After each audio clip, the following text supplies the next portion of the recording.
വനനിയമ ഭേദഗതിയെ പിന്തുണച്ച് CSI മധ്യകേരള മഹാ ഇടവക പുതിയ ഭേദഗതി നടപ്പാക്കണമെന്നും വനം സംരക്ഷിച്ചേ മതിയാകൂവെന്നും ബിഷപ്പ് മലയിൽ സാബു കോശിച്ചെറിയാൻ പറഞ്ഞു.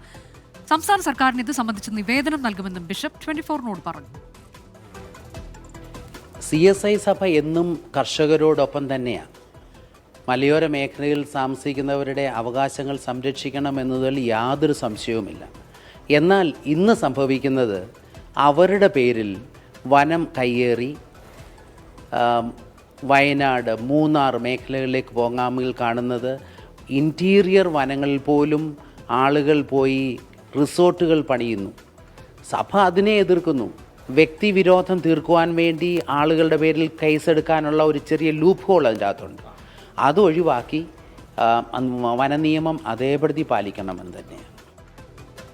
നിയമ ഭേദഗതി നടപ്പാക്കരുതെന്ന് ക്രൈസ്തവ സഭകൾ നിലപാട് വ്യക്തമാക്കുമ്പോഴാണ് വ്യത്യസ്ത അഭിപ്രായവുമായി CSI സഭ രംഗത്ത് വരുന്നത്. ടോബി ജോൺസൺ വിശദാംശങ്ങളുമായി. ടോബി, ഇതൊരു ഒറ്റപ്പെട്ട സ്വരമാണ് എന്നതിൽ സംശയമില്ല. കഴിഞ്ഞ ദിവസങ്ങളിലൊക്കെ മറ്റ് രൂപതകളുടെയൊക്കെ നേതൃത്വത്തിൽ വലിയ പ്രതിഷേധം അരങ്ങേറുമ്പോൾ, വലിയ പ്രസ്താവനകളൊക്കെ അതിനെതിരെ വരുമ്പോൾ എന്തുകൊണ്ടാണ് ഇങ്ങനെയൊരു നിലപാട് CSI ഇടവക സ്വീകരിക്കുന്നത്?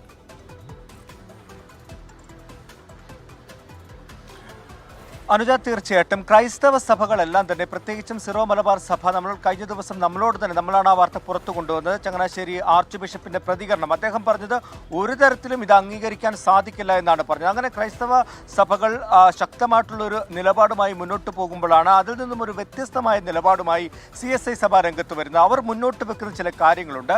ഒന്ന് ആത്മീയമായിട്ടുള്ളൊരു കാര്യമാണ്. അതായത് ദൈവവുമായി ബന്ധപ്പെട്ട്, അല്ലെങ്കിൽ ക്രൈസ്തവ സഭയുമായി ബന്ധപ്പെട്ട് ഈ പ്രകൃതിയെ സൃഷ്ടിച്ചിരിക്കുന്നത് തന്നെ എല്ലാ ജീവജാലങ്ങൾക്കും ഈ നാട്ടിൽ ജീവിക്കാൻ അവകാശങ്ങളുണ്ട്. അതുകൊണ്ട് തന്നെ പ്രകൃതിയും സംരക്ഷിക്കപ്പെടണം, വന്യമൃഗങ്ങളടക്കം സംരക്ഷിക്കപ്പെടണം എന്നുള്ളൊരു തിയോളജിക്കലായിട്ടുള്ള ഒരു നിലപാട് അവർക്കുണ്ട്. അതിനപ്പുറത്തേക്ക് ആവാസ വ്യവസ്ഥ സംരക്ഷിക്കപ്പെടേണ്ടതിന്റെ ഒരു ആവശ്യകത ഈ ഒരു സഭാംഗങ്ങളും ഒക്കെ എതിർപ്പുയർത്തുന്ന, ഇപ്പോൾ കേരള കോൺഗ്രസ് എം ഉൾപ്പെടെ എതിർപ്പുയർത്തുന്ന ചില നിർദ്ദേശങ്ങൾ, അതിന്മേലുള്ള സഭയുടെ നിലപാട് എന്താണ്?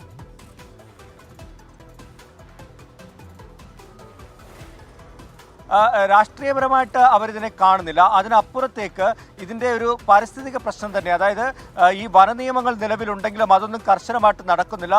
റിസോർട്ടുകളടക്കം ഉൾവനങ്ങളിൽ നിർമ്മിക്കുന്ന ഒരു സാഹചര്യങ്ങളിലേക്ക് പോകുന്നു. ഈ വനനിയമങ്ങളിലെ പഴുതുകൾ കണ്ടെത്തിയാണ് ഇത്തരത്തിലുള്ള വനഭൂമി കയ്യേറ്റം അടക്കമുള്ള കാര്യങ്ങൾ നടത്തുന്നത്. നമ്മുടെ ആവാസ വ്യവസ്ഥയെ തന്നെ ബാധിക്കുന്ന ഒരു പ്രശ്നമായിട്ടാണ് CSI സഭ ഇതിനെ കാണുന്നത്. അതുകൊണ്ട് തന്നെയാണ് ഈ പുതിയ ഭേദഗതി അത് കർശനമായിട്ട് നടപ്പാക്കണമെന്നൊരു ആവശ്യം അവർ മുന്നോട്ട് വെക്കുന്നത്. ഈ വനപാലകർക്ക് കൂടുതൽ അധികാരം നൽകുന്നത് ഒരു ആശങ്കയുണ്ടാക്കുന്ന കാര്യമാണ്. പക്ഷേ ആ ഒരു കാര്യത്തിലുള്ള ഒരു ചർച്ച നടത്തി ആ പ്രശ്നം പരിഹരിച്ച് ഈ നിയമം കർശനമായിട്ട് നടത്തണം. എങ്കിൽ മാത്രമേ നമ്മുടെ പ്രകൃതിയെയും ആവാസ വ്യവസ്ഥയെയും സംരക്ഷിക്കാൻ സാധിക്കൂ എന്നാണ് CSI സഭയുടെ ഒരു നിലപാട്. ആ ഒരു നിലപാടിൽ അവർ ഉറച്ചു നിൽക്കുകയാണ്. സർക്കാരിനെ അവർ ഒരു നിവേദനത്തിലൂടെ ഇക്കാര്യങ്ങൾ അറിയിക്കുകയും ചെയ്യും. വനം സംരക്ഷിക്കണം എന്നുള്ളതാണ് CSI സഭയുടെ നിലപാട്. അതുകൊണ്ട് തന്നെ ഈ പുതിയ വന നിയമ ഭേദഗതിയെ തങ്ങൾ പിന്തുണയ്ക്കുന്നു എന്നുള്ളതാണ് CSI സഭ വ്യക്തമാക്കുന്നത്.